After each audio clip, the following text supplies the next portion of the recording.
They got blown out by the Cavs on the road, and they have not shown signs, the Boston Celtics, that they can win on the road, and they don't have a LeBron James. You just mentioned Al Horford. I've been saying he's playing at a legitimately great level in these playoffs, but he ain't LeBron James. You know, between Horford and LeBron, who's going to rally the troops and will a win on the road? The answer is LeBron. So Game 5, in fact, I believe the Celtics will win it. I think they have the advantage because home road has been so huge in these playoffs, especially in this series.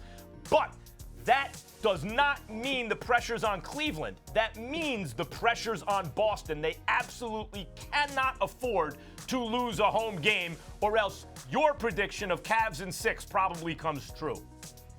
Well, that's how I feel about it. I feel like listen, the Cleveland Cavaliers, in order to win this series, they have to win 4 straight. They have to win the 2 that they've won, and they've got to win games 5 and 6. I don't think that if Boston wins game 5, they'll have the momentum for a game 7.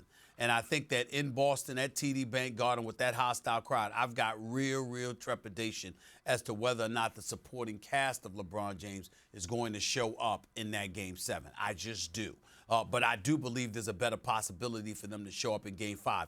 Everything has to be aligned. Everything has to fall in line in order for them to pull it off. Kevin Love has to show up and produce more than 9 points. J.R. Smith is going to have to do more than hit three-pointers. Kyle Korver is going to have to be the presence that he has been. And Tristan Thompson, and to a lesser degree, Jeff Green, are going to have to make contributions as well. You're going to need a collective effort in order to pull off a Game 7. I don't believe that could happen in a Game 7 for Cleveland. I do believe it could happen in a Game 5. I think Boston knows that, and as a result, the pressure's on them to win this, because I think if you get to a Game 7 without Kyrie Irving, you're playing with house money. You're going up against LeBron James. The odds are going to be stacked against you to some degree because of the belief in LeBron James, but you're on your home court, and I think that favors you. Whereas in Game 5, it's a bit tighter, and I think Boston knows that, and I think it's going to be really interesting to see how they respond.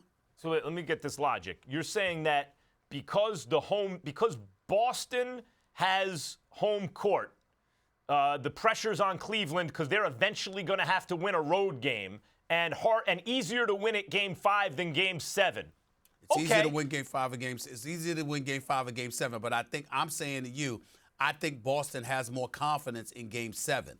Game 5 is dicey for them because they've just lost 2 straight. Okay, but what about Game 6, Stephen A? Game 6, how can Boston have great confidence? So if they lose Game 5, they could be toast in 6 games, which you predicted. That's why I'm saying the pressure's on Boston. The advantage that Boston has, it reminds me of the Avengers movie, like we have a Hulk, right? The Cleveland Cavaliers, we have a LeBron. Boston doesn't have a LeBron. Boston's advantage is in home court. That's what they fought for all year. That's what they have. That is the advantage that they can really rely upon in this series. Brad Stevens, great coach, the whole thing, but they don't have LeBron.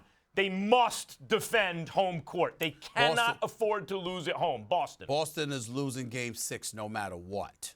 It's just a matter of whether or not they're going to win or lose Game 5. They are losing Game 6 back in Cleveland. By the way, I think that's a pretty safe bet the way we've seen Boston play in those 2 road games. So what that means is the pressure you just demonstrated is on Boston. They must defend home court. They must, or this series is a wrap.